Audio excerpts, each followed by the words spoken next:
última clase habíamos visto eh, la parte del TNM. ¿Qué significa TNM? Significa tumor nódulo metástasis.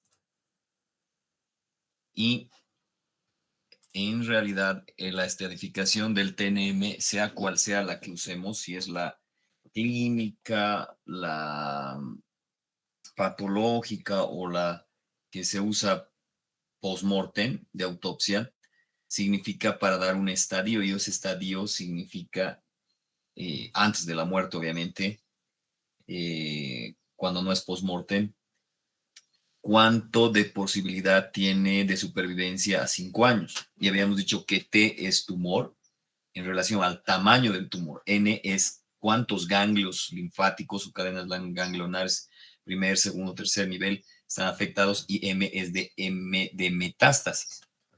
Entonces, la evaluación clínico-patológica, hay 4 clasificaciones dentro del TNM, habíamos dicho, ¿no? La clínica, TNM o TNM normal, con C se puede identificar adelante. La patológica, que con una P adelante se identifica. Hay una de retratamiento, que se identifica con una R minúscula, TNM, y una de autopsia, el TNM de autopsia, ¿no? Ahora, cuando hablamos de clasificación clínica, es previa al tratamiento y se basa en la información proveniente de estudios diagnósticos, exploración física e imágenes, por ejemplo, tomografías, resonancias, etc. Es esencial para relacionar el tratamiento y evaluar la respuesta posterior a este tratamiento. El TNM patológico, evidencia intraoperatoria y posoperatoria de exámenes anatomopatológicos. Hay adecuación del tratamiento complementario y hay una estimación del pronóstico, además de reconstrucción del tumor al tamaño real, y también se incorpora el ganglio centinela. Es decir, que si comparas el TNM clínico con el TNM de patología, de anatomía patológica, evidentemente este es más completo porque va a incorporar si hay ganglios o no en el sentido, o sea, a certeza, no solo por imagen o por sospecha clínica de palpar un ganglio grandote, sino que el ganglio centinela lo vamos a evaluar histopatológicamente. Además, de más está decirles que la parte de la gradificación del tumor, que hemos dicho que gradificación, que es G1, G2, G3, G4, bien diferenciado, moderadamente diferenciado, poco diferenciado, indiferenciado o anaplásico. Esos datos también se incorporan al TNM, lo que nos da una mayor certeza pronóstica en el valor de supervivencia a los 5 años. Muchos de los TNM no llegan a los 5 años, digamos un T4, así grandote, un N2 o M3, o sea, sabemos que casi el 100% de probabilidad de que se muera a los 5 años. Entonces, no todos los TNM, cuando son graves, se calculan a 5 años. Si es muy grave como el cáncer de páncreas, se puede calcular al año, porque sabemos que el pronóstico del cáncer de páncreas es muy malo. Entonces, calculamos a 1 año o a 2 años y no a 5 años, porque si lo calculamos a 5 años, el 100% de todos muere.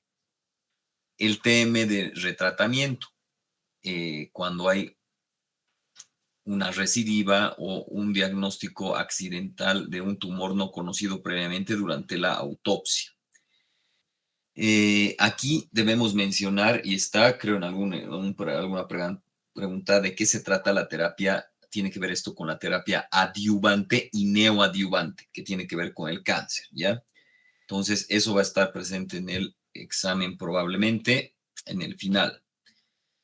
Bueno, el estadio según TNM se agrupan en estadios 1, 2, 3 y 4. Evidentemente el estadio 4 es el inoperable, el intratable, solo de medidas paliativas, y el estadio 1 es el que potencialmente es curable, y en medio están entre los dos, en medio el 2 y el 3, ¿no?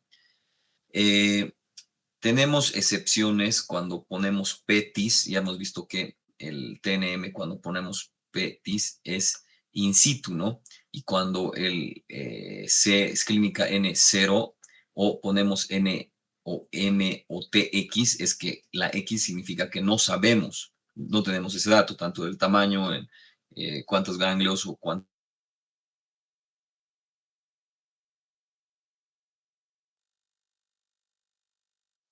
o número de tumores cuando hay más de un tumor. Estamos hablando de que algunas veces hay dudas de que el tumor primario es de un tamaño, ¿no ven? Y ya la metástasis es más grande. Entonces, a ver, ¿cuál tamaño usamos? ¿El de la metástasis o el del tumor primario? Si es bilateral, se estadifica independientemente cada tumor. Por ejemplo, esto en el cáncer de mama. Otras consideraciones, se estadifica con el T más avanzado, entre paréntesis, le ponemos M, a la metástasis, ¿no? O número de tumores. Si es bilateral, se estadifica independientemente cada uno de los tumores. Esto, más que todo, hay que aprender que es para el pronóstico, ¿no? Y es el tumor, los ganglios y cuántas metástasis. Porque, como les había dicho en la anterior clase, eh, la,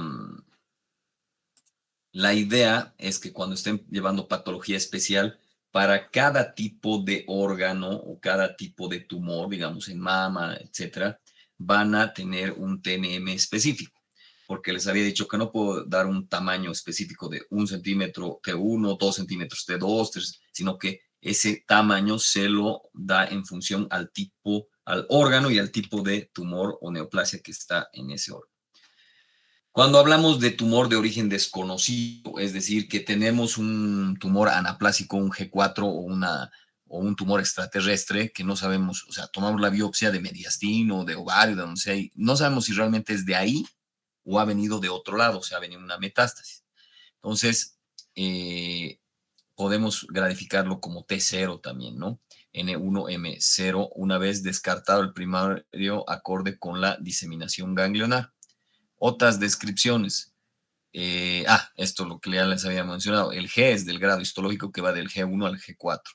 L de invasión de linfática y R de tumor residual. Son otras nomenclaturas que se le completan, digamos, al TNM, ¿no? Bueno, como ya habíamos puesto, ST es igual a 0 y TSN0M0, o sea, parece chino mandarín, ¿no? Pero hay que entender esto. En este curso, en esta clase, en este examen, con que sepan para qué sirve y digamos que este X o que es, o sea, el implicar usar las letras minúsculas X o R o 0 ya es suficiente, ¿no? Aquí tenemos un resumen en un cuadro de esto, ¿no? Tenemos, pero solo están aquí dos variables, el t y el n, ¿no? Entonces tenemos T1, T2, T3, T4, N0, N1, N2, N3. N0 no es igual a NX, ¿no ve? Tienen que entender que, o T1, T0 no es igual a TX, ¿no? Las dos tienen connotaciones diferentes. Pero aquí, por ejemplo, un N0, un T1, podríamos decir que está en un estadio 1A, un estadio 2A, un N1, un T1. O sea, esto es un ejemplo. Entonces, generalmente sacamos estos estadios, digamos, está en un estadio 3A o 3B, y eso en nuestras guías de tratamiento los oncólogos dicen, tiene un pronóstico de vida a 5 años de tanto, se beneficiaría primero con quimio, luego con radio, o primero cirugía, luego quimio, radio, o directamente no. O sea, eso quiero que se entienda aquí.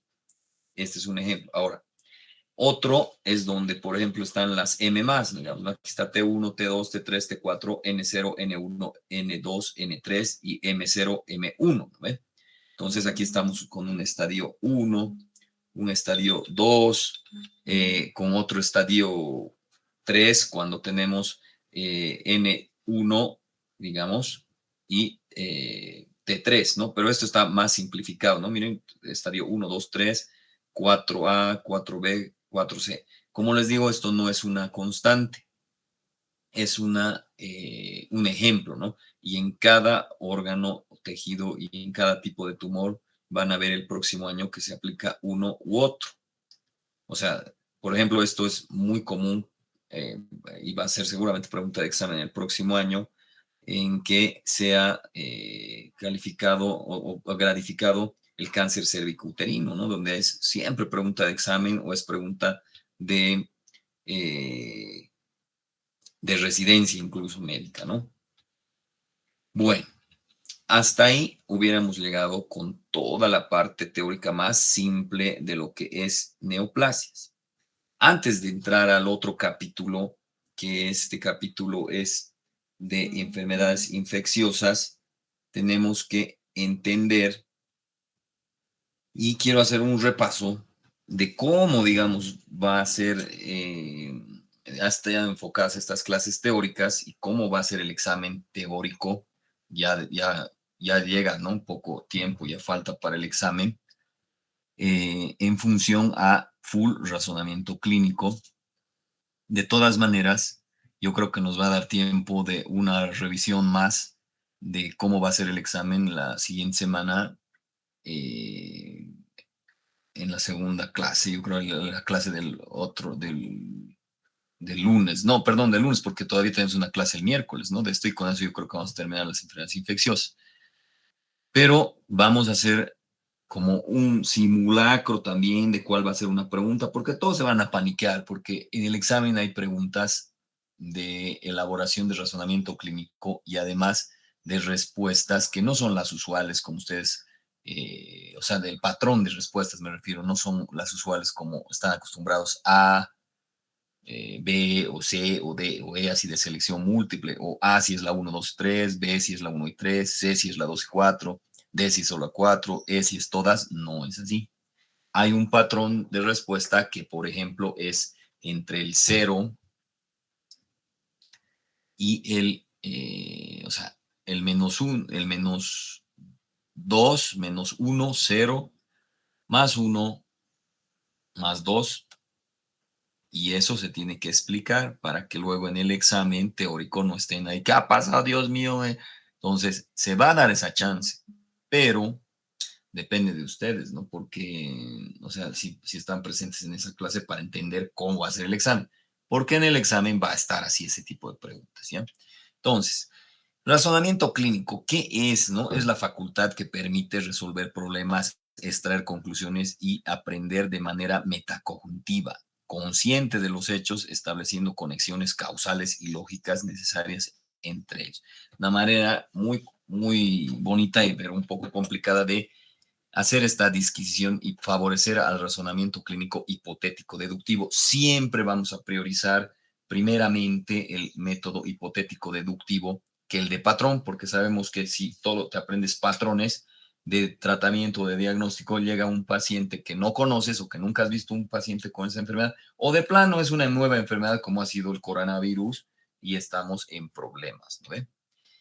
El razonamiento clínico argumentativo existe, ¿no? O sea, en realidad hay dos corrientes, el de patrón y el razonamiento clínico hipotético deductivo, pero si ustedes leen en artículos y demás, hay como que de los dos hay como que subdivisiones o como explicaciones en pasos de cuál es cuál, pero uno de los, o sea, de las maneras más entendibles de sintetizar eso es que hay los dos, el de patrón y el hipotético deductivo. ¿Y cómo podemos ejemplificar eso?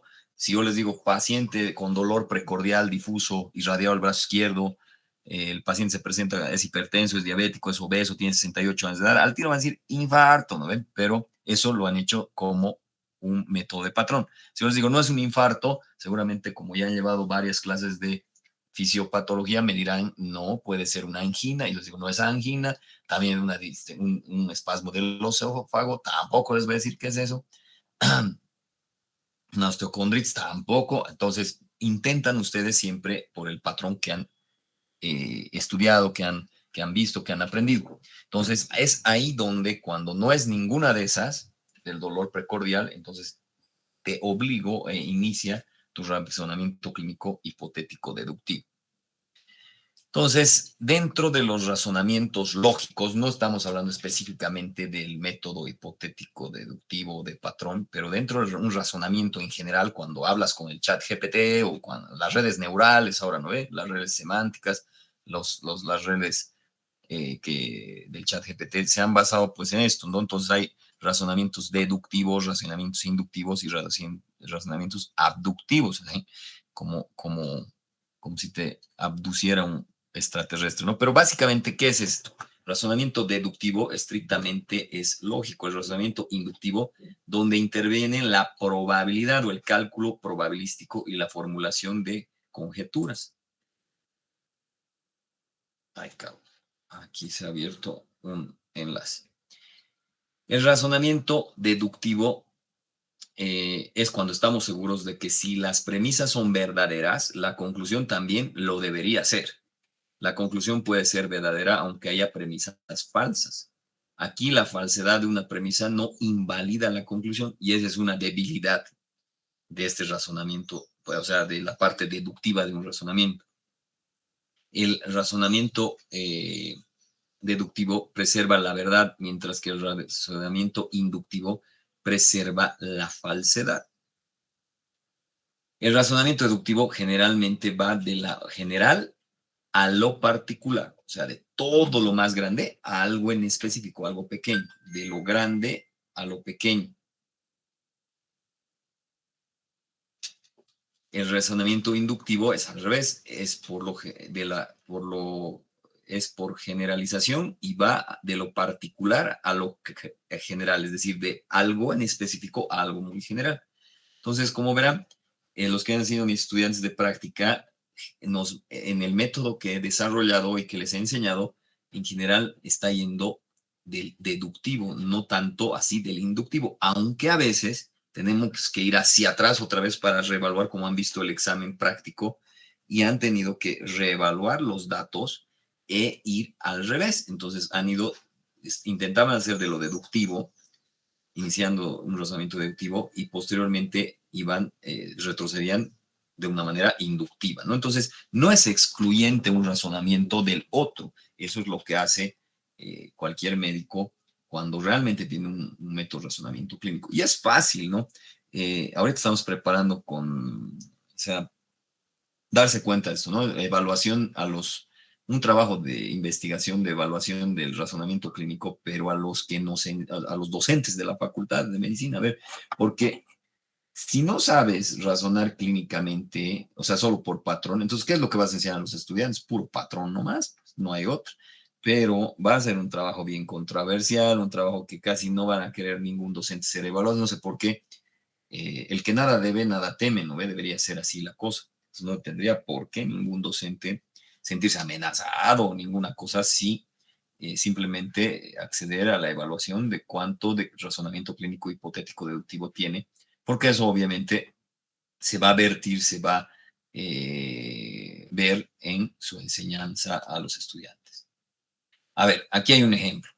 Así, bueno, esto parecía otra clase, ¿no? Pero para que tengan una noción, porque hemos visto que solo el hecho de que el estudiante ya tome conciencia de que existe un método de razonamiento clínico, aunque no entiendas nada, aunque no aprendas nada, aunque no veas mi método, lo que sea, ya es un factor para que desarrolles más solito, aunque no lo creas. Entonces, tenemos, José es un hombre mortal, Pablo es un hombre mortal, Carlos es un hombre mortal, todos los hombres son mortales. Conclusión. Si es otro ejemplo. Las gaviotas vuelan y son pájaros. Los gorriones vuelan y son pájaros. Los mirlos vuelan y son pájaros. Todo lo que vuela es pájaro. Conclusión. Aquí hay ejemplos. En este no se nota tanto, ¿ve? Pero en este sí, del error que les estoy poniendo. Entonces, como les digo, o sea, el método hipotético deductivo tiene el inductivo, el abducivo, el deductivo, pero todos en conjunto, porque para evitar estos sesgos de error. Es por eso que muchas veces ahí se colapsa, ¿no? El chat GPT, porque a veces intenta solo ir por un lado o por el otro y da errores. Y te dice siempre, ¿no? El chat GPT tiene errores y para evitarse problemas legales y es por eso que todavía él no sabe integrar, o no integrar, sino darse cuenta cuál es el correcto. Porque evidentemente, si yo les digo, las gaviotas vuelan y son pájaros, los gorriones vuelan y son pájaros, los mirlos vuelan y son pájaros, todo lo que vuela es pájaro, me van a decir, no, doctor, no todo lo que vuela es un pájaro. o te pertenece a este género de par, porque puede haber otras que no corresponden a par. O finalmente alguien tiene pensamiento lateral y me dice, no, pues Superman vuela y no es pájaro. Ah, pero Superman no existe, no sé. Ah, bueno, pero no estamos hablando de si existe o no existe.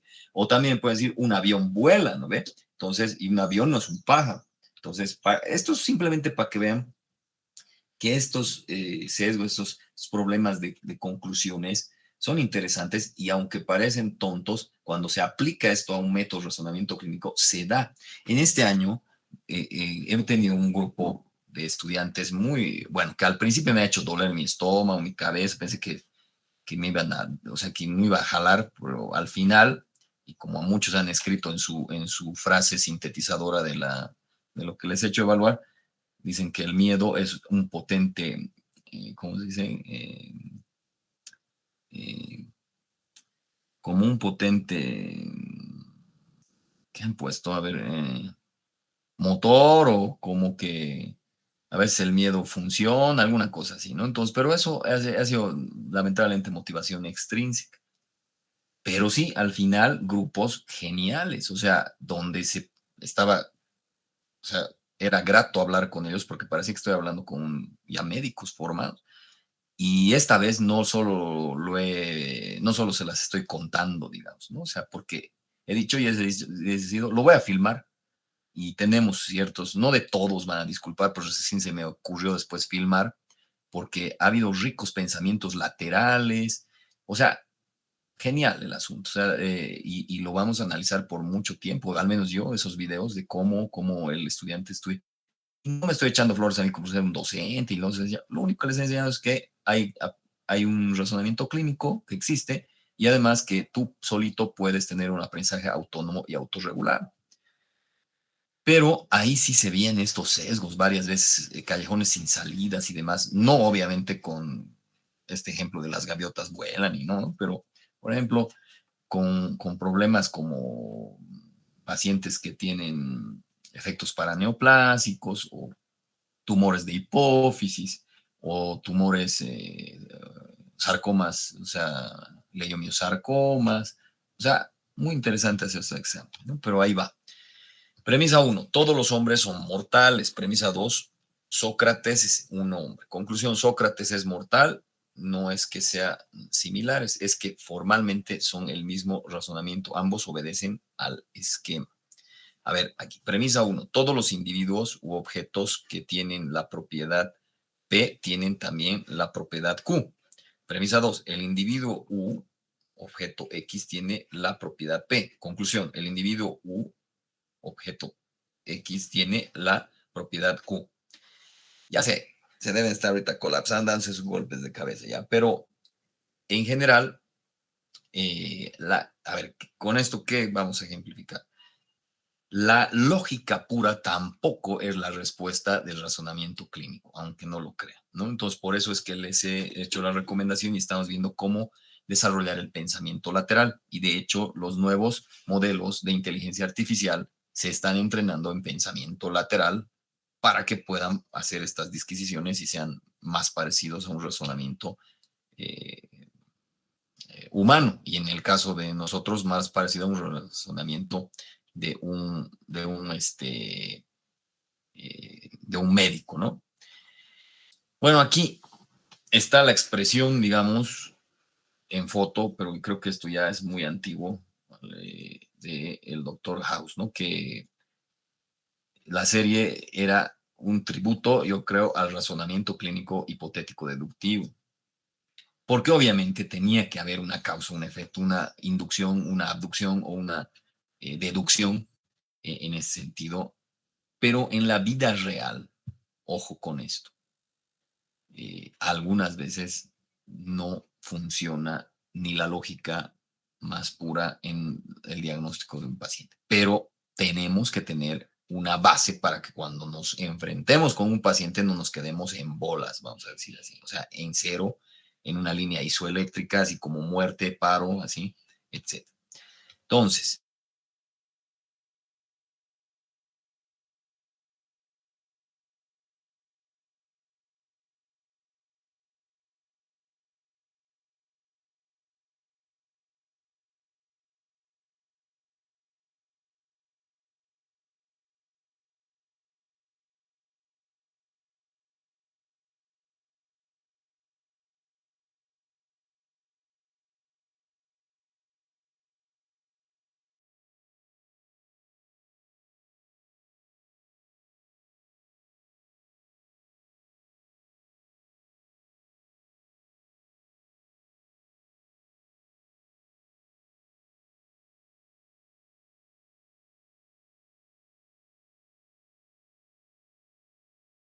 digamos, o abrir farmacias, discúlpenme los bioquímicos, tengo amigos bioquímicos excelentes y demás, pero hay que decir, se tenía que decir y se dijo, ¿no? ¿Y por qué les estoy diciendo esto?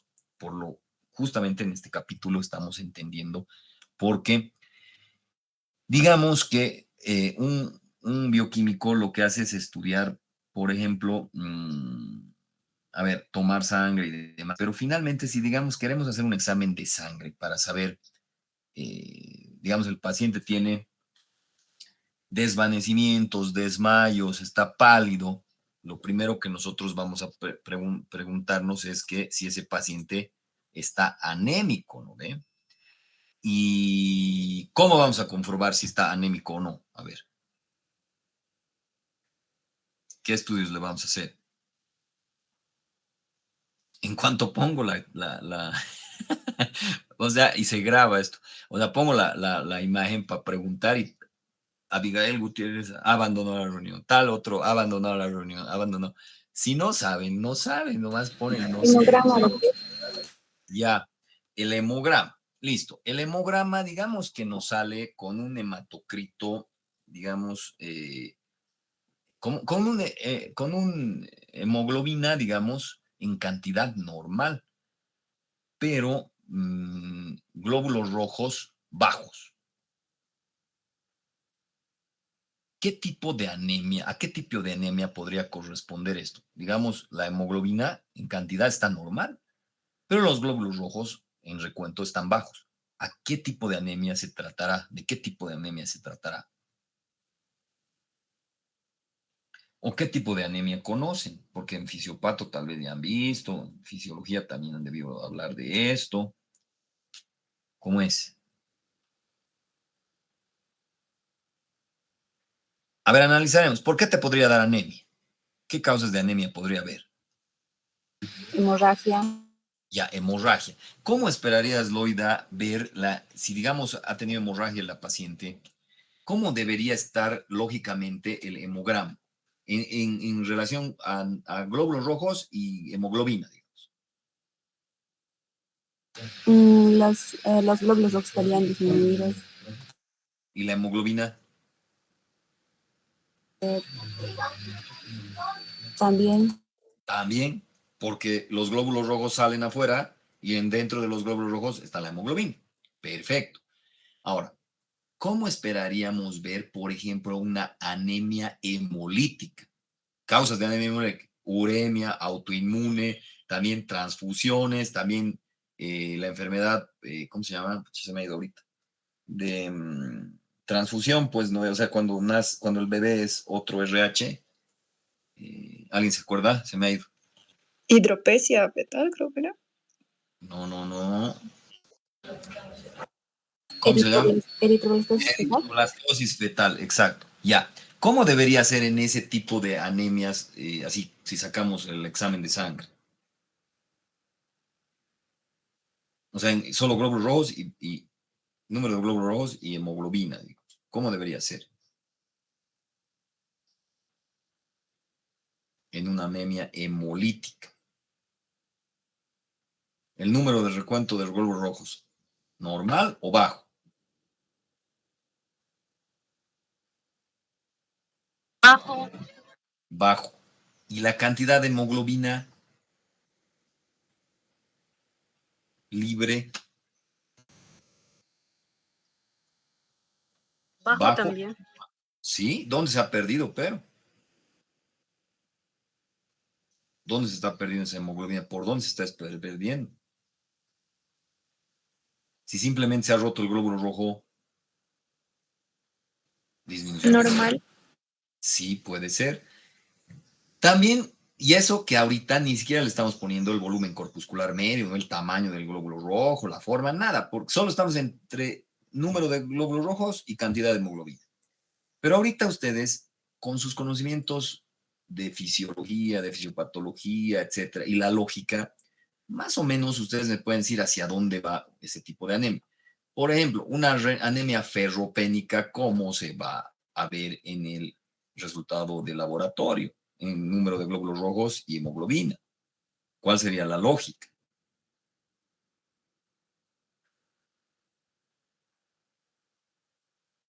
Nada, no hay lógica. Microcítica, hipocrómica. ¿Y qué quiere decir eso? Pero, o sea, claro, pero estamos diciendo en color y en tamaño. Y ahorita solo queremos los datos de número de glóbulos rojos y cantidad de hemoglobina. ¿Cómo sería? Hematocrito bajo. Sí, o sea, bajos de glóbulos rojos. ¿Cómo es? Tal vez. La hemoglobina estaría baja. Exacto. Y los glóbulos rojos sí pueden estar algo disminuidos, pero no va a ser como, digamos, una hemorragia, ¿no? Sí. Ya. Entonces, hay tipos de, o sea, uno y otro. Esos lo van a ver mucho más específico, espero, lo vean el siguiente año en medicina interna y también en patología especial. Pero ese análisis que ustedes hacen, lo hace un médico. Porque si tú le preguntas a un bioquímico qué tipo de anemia es, lo único que te va a decir, no, yo he metido sangre a este aparato y me ha salido cuánto de glóbulos rojos, cuánto de hemoglobina, cuánto de tamaño está eso, y lo he imprimido y ya está. Y alguien lo tiene que ver eso, alguien lo tiene que interpretar. En otros países, a ese que alguien lo interpreta, a ese alguien que lo ve, se llama patólogo clínico y es un médico que ha hecho medicina y que se ha subespecializado, bueno, se ha especializado, perdón, como patólogo clínico. Y él es el que interpreta eso. En otros países no solo sale un pinche resultado con un número, sino que sale una interpretación de esto. Oh, sorpresa, sorpréndanse que la única facultad de medicina que no tiene, que aunque no lo crean, no tiene la materia de patología clínica, ¿cuál creen que es? ¿Tienen ustedes la materia de patología clínica? No, ¿Nosotros? Sí. Y esa es una estupidez, ya les voy a decir por qué. En la Unifrance, en la Univalle, en la UPAL, en la UNITED, ¿creen o no creen que hay esta materia? sí hay, doctor. Hay pues, hay patología clínica 1, 2, así, ¿no ve? Pero ellos no tienen, o sea, eso es una apreciación personal, me puedo estar equivocando, ¿no? Pero la labor de las universidades privadas es ganar plata. Entonces les vale madres, o sea, ellos como sea van a poner ese pensum, patología clínica como sea. Y yo les digo por experiencia propia, porque a mí, cuando yo daba clases en la Unifrance y demás hace años, me dijeron, doctor, ¿no quiere dar patología clínica? Y yo, no, Nica, no puedo dar patología clínica. ¿Pero por qué? Si es bueno y tú se puede dar y no sé qué, la chingada. No, porque yo no soy patólogo clínico y no creo que haya, no conozco a ningún patólogo clínico en Bolivia, la verdad, no sé si habrá. Entonces, en casa de Herrero quieren cuchillo de palo. Es como si me dieran, en la UPAL creo que se llama, en vez de técnica quirúrgica, se llama patología quirúrgica, ya, la materia. Y me han venido a decir, no, ¿por qué no da patología quirúrgica? O sea, yo voy a dar lo que nosotros conocemos como técnica quirúrgica, solo porque dicen que soy buen docente. Es como decirle a alguien que nunca maneja un avión, que maneja un avión, es lo que siempre digo. Aunque sepa de memoria cómo es un avión, sí sea bueno para explicar qué es un avión, nunca maneja un pinche avión. O sea, entonces no puede darse eso. Pero eso les vale un pepino a las otras universidades, ¿ya? O sea, ellos ponen porque ponen. ¿Por qué creen que sí tienen, por ejemplo, en su pensum, en otras universidades, por ejemplo, tienen, ¿cómo se llama? Soporte básico de vida, o también tienen en su pensum inmunología como tal, como materia, o también tienen oncología como tal en su pensum, o en este caso patología clínica, porque son muy buenos, quieren ser muy buenos en su enseñanza, velan por sus estudiantes, quieren ser mejor que la San Simón. ¿Cuál será el verdadero motivo de por qué hay en los pensum estas materias en las universidades privadas? ¿Qué creen? ¿Por qué será? Por aparentar, tal vez. Para convalidar, yo creo sería doctor en otros países, ¿no? Exacto. La mayoría de los estudiantes que vienen de otros países tienen un pensum que tienen que, o sea, hay que ser francos.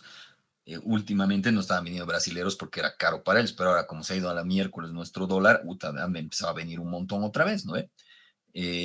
Ya, entonces, no vas a venir a pagar a otro país y estudiar una carrera de medicina que después te digan cuando vayas a Brasil, o vayas a México, o vayas a Chile, o vayas a Argentina, y diga, no señor, no está completo tu pensum, le falta inmuno, le falta oncología, le falta patología clínica, tienes que hacer un semestre y agarrar tus materias y venir aquí. Ninguno va a aceptar eso. Entonces, sí o sí lo enchufan como sea.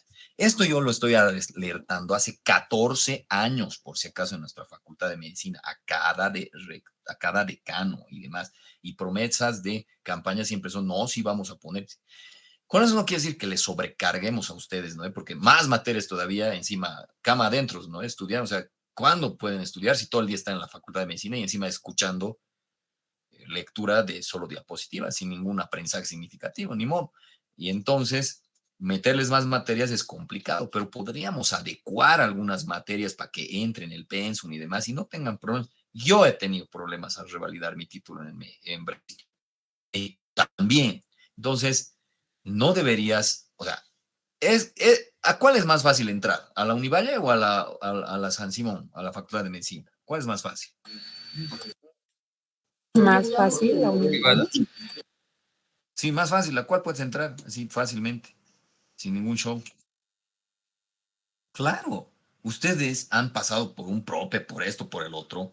No creo que sea sencillito nomás, ¿no ve? Porque ¿cuánto se presenta al prope? Entonces, están confiando en una universidad que tiene que ser la mejor y también tiene que darle las mejores condiciones cuando tú quieras irte a Estados Unidos, a Brasil, a donde te dé la chingada gana, que no te digan no y que vaya uno de la UPAL y diga, yo tengo patología clínica, te puedo entrar nomás así, sin problema.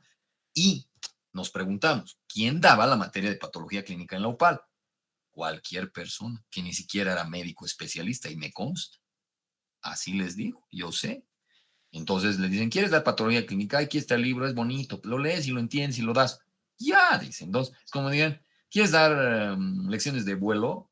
Aquí está el libro, es bonito, así, puedes ver videos de YouTube para ver cómo volar. Así. Ya, digo así, entonces doy, ¿no? Entonces, no puede ser.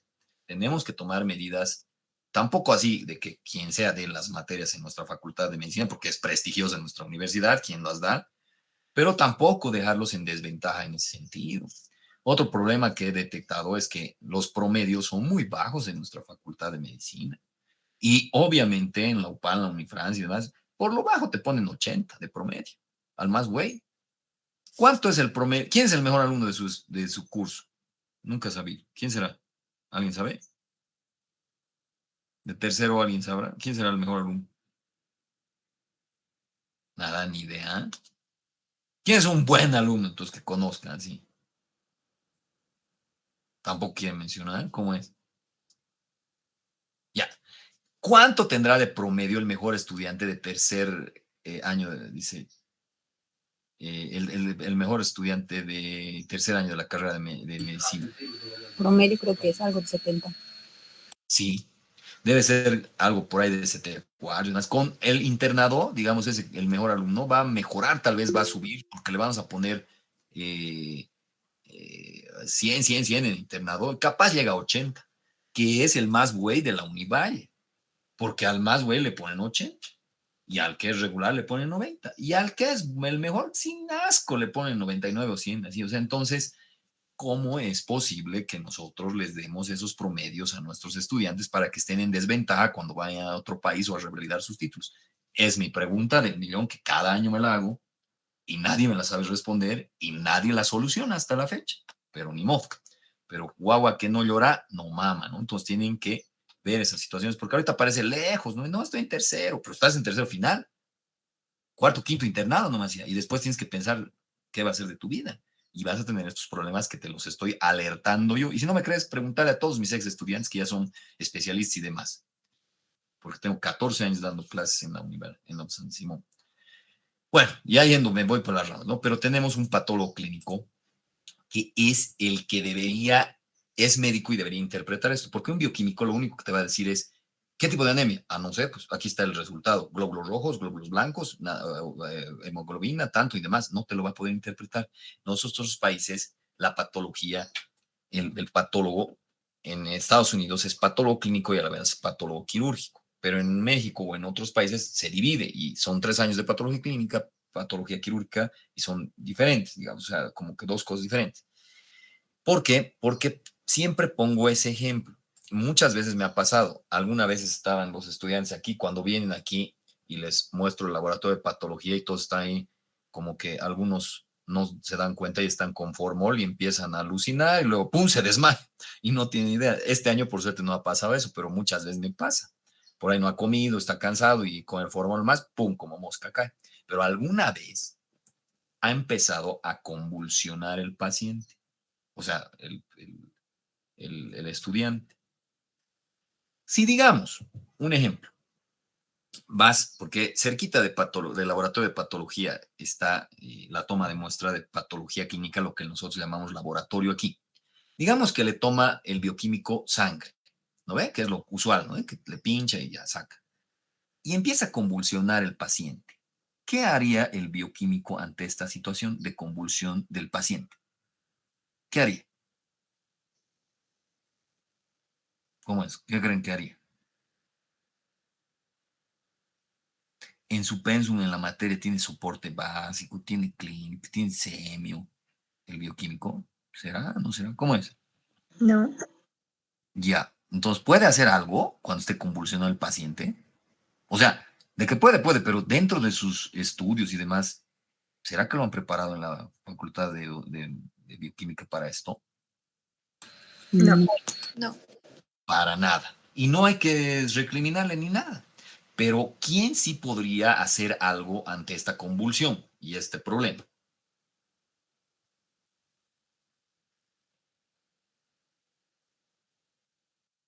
Un bioquímico o un médico podría reaccionar. Un médico. El médico, doctor. Obviamente, porque un médico, aunque sea general, va a decir, ah, no, es que es un reflejo vasovagal, es dolor, es hipoglicemia, este ha venido en ayunas, qué cosa ha sucedido. No tiene antecedentes de que siempre convulsionaba, no ha tomado su medicamento, está deshidratado. O sea, se ha golpeado su cabeza, su pupila está isocórica, que no es nada. O sea, todo eso va a pensar y va a saber qué hacer. Entonces es por eso que en México, por ejemplo, no se puede abrir un laboratorio de bioquímica o un hospital, no puede tener nadie si no tiene un regente patólogo clínico que interpreta los laboratorios, que da su ronda, porque no contratan bioquímicos ahí para tomar sangrecita nomás. Contratan técnicos bioquímicos que son diferentes y a ellos los fiscalizan, los ven y demás. No necesitas chorrocientos patólogos clínicos, pero necesitas uno por cada turno, porque cuando el bioquímico tome sangre y empieza a pasar eso, el patólogo clínico va a saber qué hacer. Además, cuando tome sangre, el bioquímico y la ponga en la maquinita y saque solo tanto glóbulos rojos, tanto hemoglobina, no solo va a salir un número, sino que el patólogo clínico, con los datos clínicos más, va a hacer una correlación clínico-patológica y va a dar un posible diagnóstico, por ejemplo, posible causa de anemia. Es por eso que existe el patólogo clínico. ¿Qué tiene que ver con este tema que estamos empezando, que es la parte de las enfermedades infecciosas? Desde la perspectiva, nosotros la vamos a ver de anatomía patológica, no de patología clínica, porque este curso es de anatomía patológica, o si quieren llamarle patología general, o si quieren llamarle patología quirúrgica, como quieran llamarle en cualquier universidad, pero así se llama. En el libro de Robbins hay un atisbo, un pequeño, cosas que te hacen pensar y te hacen razonar que existen los patólogos clínicos. A ver, en ese sentido, yo hago una pregunta del millón. Si tú tienes una diarrea con vómitos, fiebre, dolor abdominal, y nosotros pedimos una biopsia de intestino versus un coproparasitológico, ¿cuál tiene más sensibilidad y especificidad para dar el diagnóstico? ¿Entienden qué es sensibilidad y especificidad? Me imagino, ¿no ve? ¿O no? ¿Cómo es? A ver, ¿cuál de los dos? Tienen un paciente, lo clásico del gastro, me vienen así dolores, diarrea, me duele mi estómago, tengo fiebre, ya. Haremos, se puede hacer, aquí tenemos endoscopía, ¿no ven? Podemos hacer una endoscopía y tomar biopsias. O también podemos hacer un copro. ¿Cuál de los dos estudios? Un estudio es de patología quirúrgica o de anatomía patológica o de patología general. El otro estudio es de laboratorio clínico o patología clínica o bioquímica, como quieran llamarle. ¿Cuál de los dos estudios para llegar al diagnóstico etiológico tiene mayor especificidad y sensibilidad? Pregunto. ¿Cuál es mejor? O sea, a ver, ¿cuál creen? Ideas. El copro, doctor. Sí, Copro. en esta vez le gana la patología clínica a la patología quirúrgica. ¿Por qué? ¿Cuál será la razón? ¿Por qué será?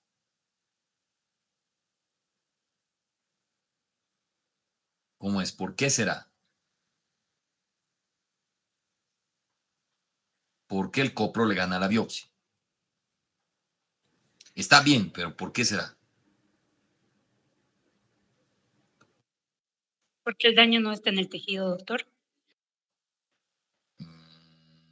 No, entonces en una diarrea por giardia o Escherichia coli enterohemorrágica, la que tiene verotoxina, acuérdense de eso, del año pasado. Entonces no hay daño en el tejido, entonces, ¿o cómo es? Sí hay. Ya, pero a ver, ¿qué chance hay entre que, digamos, metas un endoscopio y vayas a duodeno y tomes una biopsia y justo agarres una parte donde justo encuentras una giardia versus haces un coproseriado para observar quistes, cualquier etapa, digamos, de una giardia? ¿En cuál es más factible que vas a encontrar eso? En el copro, doctor. El copro se Copro. De hecho, les digo, cuando aquí en patología, digamos, hay una biopsia y vemos por X o Z motivo, mira una giardia, así todos puta, hacemos fiesta, le sacamos fotos, selfie, todo, mira una giardia, porque realmente lo que vamos a ver al microscopio del duodeno van a ser datos inespecíficos, pero que sugieren, por ejemplo, si vamos a ver una inflamación, porque una giardia hace inflamación. Pero además esa inflamación, ¿de qué será prevalente? ¿De neutrófilos o de eosinófilos? ¿Qué creen? O sea, no, tal vez no voy a ver la giardia, pero voy a ver la inflamación y los ¿Eosinófilos? eosinófilos, porque sabemos que un parásito, a no ser que sea una alergia, se asocian a los parásitos. Pero cuando tú me digas, doctor, ¿qué es? ¿Qué es? ¿Qué diarrea? ¿Por qué es? Yo te voy a decir, no sé, datos compatibles, ¿no? De los que aquí sí se puede usar, y no es por mariconearme, ¿no? Datos compatibles con Yardia. ¿Por qué? Porque no la veo la pinche Yardia, pues, información y algunos datos histológicos que son característicos de la Yardia, incluyendo la infiltrado de sinófilo. Pero eso no quiere decir que también podría ser una alergia a otra cosa o una intolerancia a algún alimento. Entonces, por eso ponemos la palabra compatible o sugestivo. Pero no te pueden poner un patólogo clínico, un laboratorio clínico, un bioquímico, datos compatibles con Yardia. O ve la pinche Yardia o el quiste o no la ve, ¿no ve? Entonces, aquí sí le gana la patología clínica a la patología quirúrgica. Hay preguntas de esto en el examen para que tomen conciencia de qué es patología clínica, qué es patología quirúrgica, cómo se diferencia uno y otro. ¿Por qué? Porque a la hora de pedir ustedes un laboratorio, tienen que saber a dónde lo van a encaminar y cuál tiene más sensibilidad y especificidad. Ahora, que si digamos, hacemos un copro parasitoscopio y nos sale todo negativo y parece que no hay ni bacterias, ¿será que nos animamos o no nos animamos mejor a hacer una endoscopia y tomar una biopsia? Le hacemos copro seriado y nada, negativo, negativo. ¿Hacemos o no hacemos? Hacemos endoscopia. Sí, en relación a que si tenemos una enfermedad autoinmunitaria o tal vez tenemos un cáncer que estás invadiendo y por eso las velocidades no absorben y por eso tienes la diarrea. Entonces, ahí sí es diferente del enfoque, ¿no ve? Pero estamos hablando o de patología clínica o de patología quirúrgica. Es por eso que estas enfermedades infecciosas que estamos viendo las vamos a ver en este capítulo desde la perspectiva de anatomía patológica, entendiendo que siempre, la mayoría de las veces, le va a ganar la patología clínica. Y ahora tenemos, por ejemplo, en el gastro, dentro de la patología clínica, se pelean, pues. O sea, de hecho, yo soy patólogo, ¿eh? Pero además soy el director de este hospital, pero igual no me puedo inclinar hacia uno u otro. Viene la doctora, la bioquímica, mi jefa de bioquímica, y viene la doctora jefa de patología. Y ambas quieren el, el aparato de 5 canales de biología molecular o quieren un secuenciador genético. Evidentemente esto vale un ojo de la cara, ¿no? Por eso, ¿a quién le daría la biología molecular? ¿Cómo es que a quién le doy? Porque la bioquímica me dice, no, doctor, necesitamos biología molecular a huevo, así no, ¿cómo puedes? No pueden llevarse a la patología. Y los patólogos me dicen, ¿cómo pues? No, biología molecular es obvio, es para aquí, no nada que ver, o sea, no le digas, él solo ven ese, copros, no sé qué, así se pelean. ¿Para quién tendría que dar? Si ustedes son el director de aquí, ¿a quién le darían el presupuesto para comprar un aparato de millones de bolivianos de biología molecular? ¿Cómo es? ¿Cómo es? ¿Qué dicen? No La escuchamos. bioquímica. ¿Por qué al bioquímico? Puede ser, pero ¿por qué será? O algunos dicen al patólogo. Pero hay una tercera opción. ¿Cuál creen que sea? ¿Cuál creen que sea la tercera opción? Sí, Daniel Alejandro, aunque no creas. ¿Por qué? ¿Por qué ese equipo y un secuenciador genético también nos ayuda y demás? Porque el patólogo va a analizar y si no sirve la inmunohistoquímica, no es concluyente, va a pedir, por ejemplo, HER2-Neu para ver si hay la sobreexpresión, o va a haber CENIC para ver si vamos a tener, o va a haber CD34, pero por biología molecular, y funciona. Pero también el laboratorio clínico o el bioquímico me va a pedir y me va a decir, doctor, tenemos un paciente, un niñito, a ver, un bebé de 5 años, de menos, de 3 años, está con fiebre, vómitos, dolor abdominal, no sabemos qué chingados tiene, parece que tiene septicemia. Si tiene septicemia, ¿qué sería lo usual para detectar cuál microbiológico, virus, bacteria, hongo, parásito está jorobándolo al bebé? ¿Qué haríamos si pensamos que es bacteria? ¿Qué es lo que han aprendido en el año pasado en bacterio? ¿Qué estudio le hacemos? Parece que tiene septicemia el pobre bebé, pero no sabemos por qué. ¿Qué hacemos en la sangre? Nada. Podemos hacer un cultivo, ¿no ve? ¿Y un cultivo en cuánto tiempo va a salir de bacterias? ¿Al día siguiente va a crecer? No, ¿no ve? Un antibiograma también. Ahora, peor todavía, si les digo, creo que es viral, solo clínicamente, creo que es rotavirus. Podemos ver al microscopio o por la rotavirus, no, pero sí podemos hacer anticuerpos que detecten al pinche rotavirus. De hecho, ¿cómo detectábamos pues el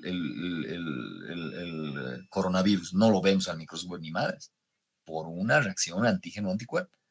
También eso por las pruebas rápidas, ¿no? Pero cuando hablamos de PCR, ¿no ve?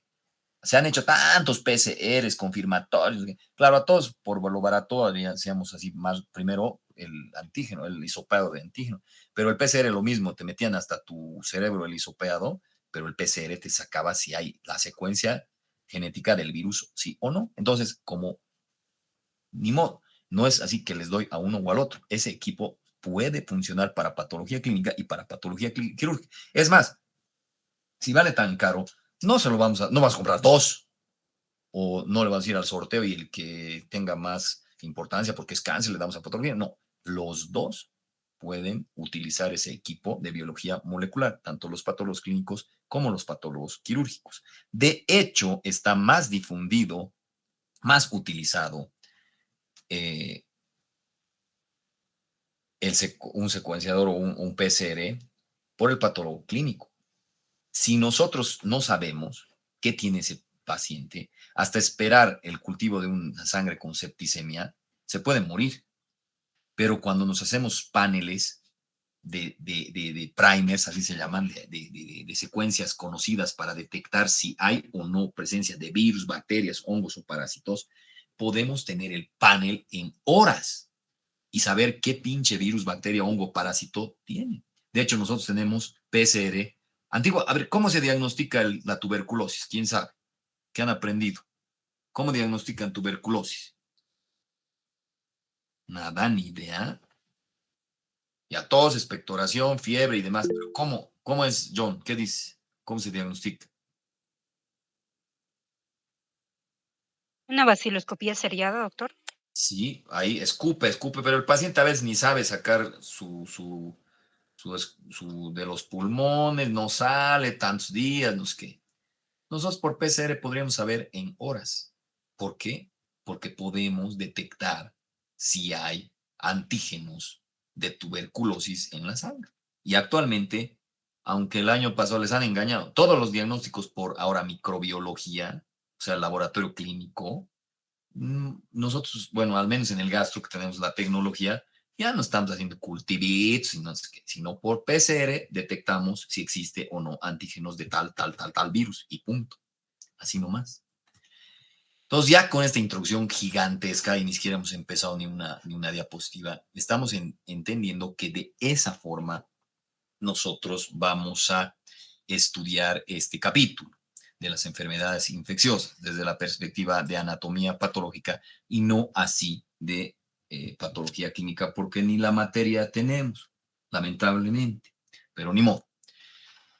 A ver, tenemos que hacernos una pregunta del millón cuando empezamos a hablar de estas enfermedades. ¿Qué es una respuesta inflamatoria versus una respuesta inmunitaria?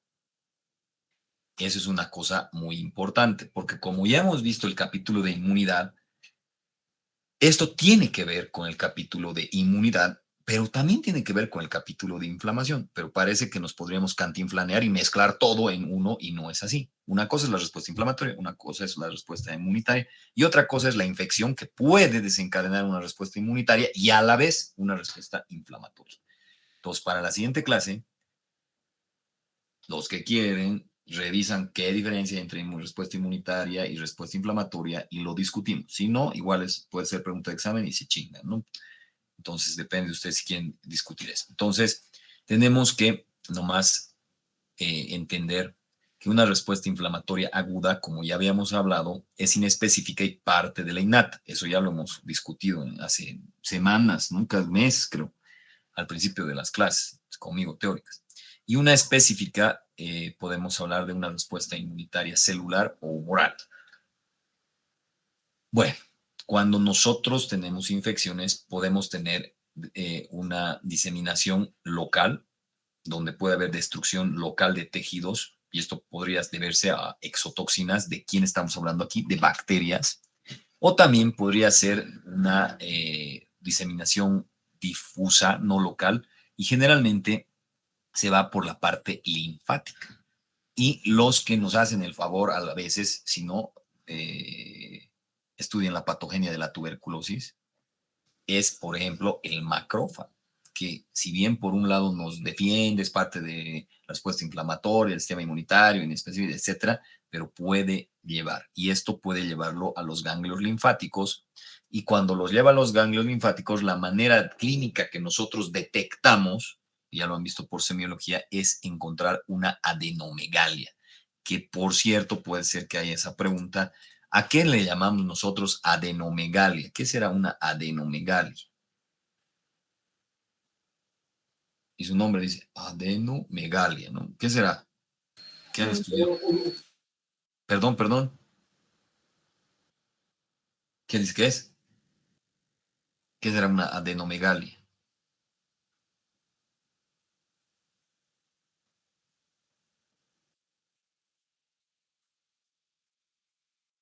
Ya, y nunca se han preguntado por qué chingado se llama adenomegalia si adeno hace referente a glándulas y un linfático no es una glándula. Ah, pregunta, ¿no? Pero no la vamos a responder aquí. Ya, Loida, ¿decías algo? ¿Y qué tamaño? A ver, ¿qué tamaño ya les han dicho que no, de las adenoides no es? Aumenta el tamaño de las grandes adenoides, no. Adenomegalia se le dice a los ganglios agrandados. ¿Qué tamaño ya nos alerta, pues, de algo raro? O sea, ¿qué tamaño podemos decir? En semiología han debido ver esto. O si no, les voy a reclamar a sus docentes de semi. Ya no son nuestros, nuestros maestros. Sigue el doctor, ay, ¿cómo se llama? Se me ha ido. Le decían Bin Laden. No me acuerdo ya cómo se llama. Se me ha ido. Bueno, pero ya, ¿a qué tamaño ya nos alerta un ganglio grandote? Mayor a 10 milímetros, doctor. Ya. Mayor a 10 milímetros, ¿qué te dice? ¿Cómo podrías detectar y decir, pucha, este ganglio puede ser por algo reactivo, y dentro de su reactivo puede ser por algo infeccioso, o este ganglio podría ser que está agrandado, porque ya hemos visto que también hay metástasis, TNM acabamos de ver, ¿no? En ganglio puede estar infiltrado por cáncer y ser grandote. ¿Qué parámetros usó en tamaños para decir, este puede ser reactivo infeccioso o este puede ser neoplásico cáncer? ¿Cómo es? La densidad, doctor. Ya, la densidad, o sea, toca si está adherido a planos profundos, si se duele, no duele, pero en tamaño, ¿cómo sería?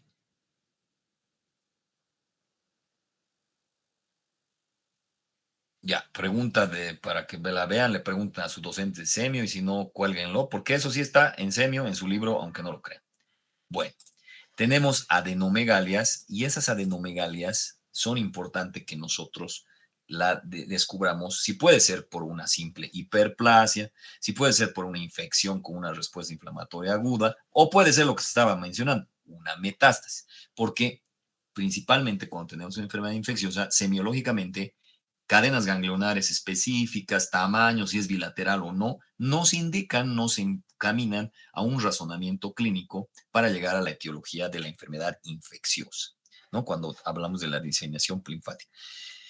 Muy rara vez, y cuando hay inmunodeficiencia y cosas así, hay la diseminación hematógena, que es a través del plasma. Podemos tener un ejemplo, el virus de la hepatitis C o bacterias también, pero tiene que haber alguna condición concomitante para que haya esto, ¿no? Generalmente la diseminación es, si es que no es local, es por el linfático, por obvias razones que ya las hemos visto en el capítulo de neoplasias. Dentro de los monocitos pueden ir en el plasma como estos, ¿no? Y en los monocitos puede ser el herpes, el virus de del VIH, el citomegalovirus o las micobacterias, como en este caso la tuberculosis. Por fluidos corporales también, la pleura, en el abdomen, como ser la asitis y demás. Aquí hay una cosa importante también, no me que hemos dicho, van a decirme cuál es la diferencia entre una respuesta inflamatoria y una respuesta inmunitaria, tiene mucho que ver con esto también. O sea, es otra manera de preguntar qué diferencia hay entre una peritonitis química o una peritonitis infecciosa.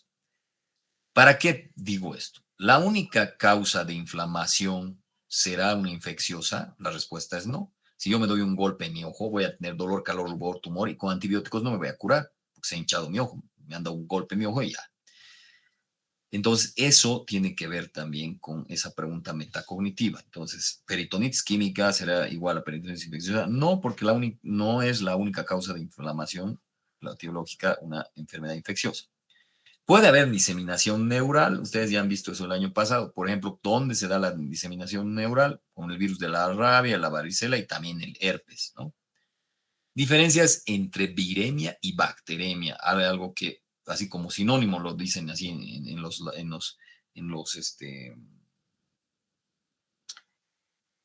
los hospitales, los bioquímicos, los clínicos y demás, y no es verdad. ¿Qué será? ¿Cuál será la diferencia entre una viremia y una bacteremia? Y los dos, ¿qué diferencia habrá en relación a una septicemia, ¿no? O sea, porque ¿será que una septicemia es solo causada por una bacteria y una septicemia es una bacteria diseminada en toda la sangre? ¿Será que una viremia es diferente de una bacteremia? ¿Cómo será eso? A ver, vamos a discutir, o sea, si quieren lo revisan y lo discutimos la siguiente clase. Entonces, pero todo esto tiene que ver porque si los virus o las bacterias son de transporte pasivo, sin divisiones en el torrente sanguíneo, o tienen divisiones en el torrente sanguíneo. Esto puede dar manifestaciones sistémicas cuando la multiplicación del germen está en el torrente sanguíneo y esto puede llevar a un choque séptico o un tóxico.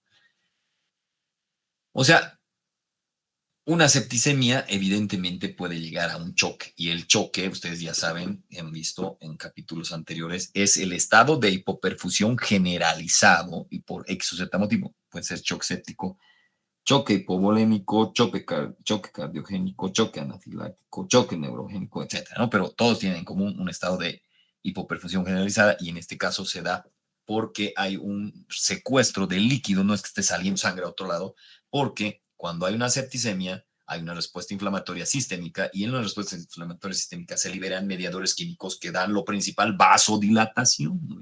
Acuérdense. Y esa vasodilatación aumenta la posibilidad de que haya edema y ese edema sale afuera y ese líquido está secuestrado ahí y por eso es que puede entrarse en un choque. ¿De qué estudios tienen alta sensibilidad y especificidad en el diagnóstico de enfermedades infecciosas? Por ejemplo, bacterias, cultivo antibiograma, virus, serológicos en sangre, ¿no? Con antígeno, anticuerpo, detección de antígenos. Parásitos en fresco, como coproparasitoscópicos, hongos, también cultivos. Pero todo esto, aunque no crean, se ha ido reemplazando por el PCR. ¿Podemos hacer PCR para Helicobacter pylori? ¿Es una bacteria? Sí. ¿Podemos hacer PCR coronavirus? Claro, obvio, eso es lo que estamos diciendo. ¿Podemos hacer PCR para Giardia? Sí, también. Y tal vez ni siquiera en los copros salen, ni en la biopsia peor, ¿no? Pero en los copros no hay, ¿no? Hacemos serología para esto y tenemos y sale para parásitos. Podemos hacer PCR para tuberculosis y evitarnos la fatiga. La tuberculosis en un cultivo tarda un chingo en dar la manifestación. Hasta se va a morir, va a tener sintomatología de tuberculosis el paciente.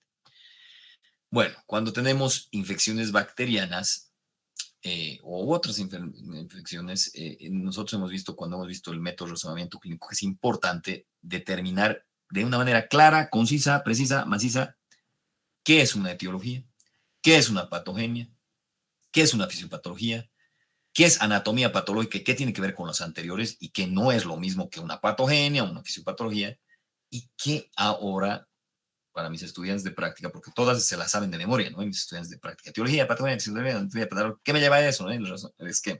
Pero hay otra palabra que parece similar y que parece que está en relación con todas estas, que se llama patogenicidad. A todas estas palabras haremos el conflicto cognitivo o diferenciaremos entre todas estas y además lo que es la patogenicidad. Lo vamos a discutir más amplio en la siguiente clase, pero en resumen, en síntesis, podemos decir que la capacidad de un organismo para producir una enfermedad, dependiendo de factores del microorganismo y la respuesta del huésped, tendrá que ver con la patogenicidad. ¿De qué manera se puede dar la patogenicidad? Por ejemplo, si tomamos a las bacterias como ejemplo, tenemos en relación a las exotoxinas que dan un daño directo y las endotoxinas que pueden dar un daño sistémico, ¿no? Eso ya se lo ha visto más específico en bacterias, ¿no? Las toxinas afectan funcionalmente sin producir muerte, pero afectan finalmente funcionalmente. Un antígeno bacteriano, por ejemplo, de tipo 2 puede dar una hipersensibilidad de tipo 3 o tipo 4, eso hemos visto. Nos refiriendo a las enfermedades inmunitarias, a la parte de hipersensibilidad, estamos hablando, ¿no? Aquí estamos hablando de la hipersensibilidad, tipo 3 y tipo 4. Dentro de las bacterias hay algo que ustedes ya lo han debido aprender de memoria y ya les pregunto de examen siempre clásica, es que es LPS, el lipopolisacárido de la pared bacteriana, ¿no? Y que nos da un dato tanto en la parte del laboratorio, o sea, nos puede servir para diagnóstico como también para pronóstico y darnos cuenta de qué tan malo es el asunto. Por ejemplo, en una E. coli o en Proteus o en Pseudomonas aeruginosa tenemos esto, ¿no? Esto estimula el factor necrosis tumoral, que por cierto ya saben de dónde viene la palabra factor necrosis tumoral y de quién está secretado, obviamente el macrófago. Y esto puede activar las ciminas que a su vez adhieren a anticuerpos neutrofílicos y activan el sistema de coagulación, donde va a haber liberación de la clásica, ¿no? De la interleucina 1 y 6, que toda la vida es bien importante que se la sepan, óxido nítrico y proteína activador de plaquetas, ¿no? O sea, el factor activador de plaquetas, perdón. Entonces, una enfermedad infecciosa puede dar una inflamación, sí, y puede activar el mecanismo de coagulación, sí. Entonces, es por eso que es importante entender estas cosas. Y una de las cosas que puede jorobarnos para un choque séptico y luego una coagulación intravascular diseminada, que ya se la saben qué es eso, podría ser esta proteína de LPS. Y también ustedes han visto, ¿no?, que la E. coli, que es el 99% de causa de las infecciones urinarias, tiene en su pared algo que hace que por eso sea tan la bacteria más frecuente de una infección urinaria. Bueno, hasta ahí vamos a llegar porque ya les he debido dormir mucho con tanta, de hecho hemos empezado un poco antes. Esperemos terminar ya la siguiente, o sea, el miércoles, la parte de enfermedades infecciosas desde la perspectiva de anatomía patológica. Les estoy diciendo así, siempre ya hemos hecho una amplia explicación grande, ¿no?, de lo que es patología clínica, patología quirúrgica o anatomía patológica o patología general. Y si mañana terminamos eso, tendríamos específicamente el 28, o sea, un día, 2 días antes de su examen, donde sí voy a dar directrices para el examen. Por ejemplo, qué patrón se va a usar, el de -1 o -2, -1, 0, +1, +2. Cuidado que se estén desayunando esas preguntas en el examen. Por favor, díganles a sus compañeros que por lo menos entren a una pinche clase, así para que sepan cómo va a ser el examen y no se tiren como moscas así con baigón, así en el examen. Entonces voy a dar esas indicaciones, voy a decir cuántos casos clínicos hay, cuántas preguntas hay de tal cosa, cuántas preguntas hay de todos, porque sí es un factor que no quiero que influya en sus respuestas o la atención o a estar aprendiendo cómo es el examen o de hecho, el grupo que he hecho es para que no digan que solo a los de mi grupo de práctica les doy cosas, no. El grupo de teóricas está con todo, ¿no? Todo el artículo, los videos, esto, el otro, el DAIPO que tiene base de datos de exámenes, o sea, todo. Pero el día lunes próximo yo voy a, o tal vez el miércoles, si terminamos el miércoles, porque voy a empezar antes, voy a empezar por si acaso. Y voy a empezar a dar las directrices para el examen, ¿no? Y voy a resolver cualquier pregunta que me hagan al respecto de cómo va a ser el examen, qué cosa, qué esto, lo otro, o cualquier pregunta de cualquier parte teórica de toda la materia, inclusive aunque no haya dado ¿cómo se dice?, los temas teóricos yo, toda la materia. De todas lo que deberían llevar en la parte práctica de las competencias, también las voy a resolver desde la siguiente clase y la otra clase el lunes. Bueno, no sé si hay dudas, preguntas, observaciones.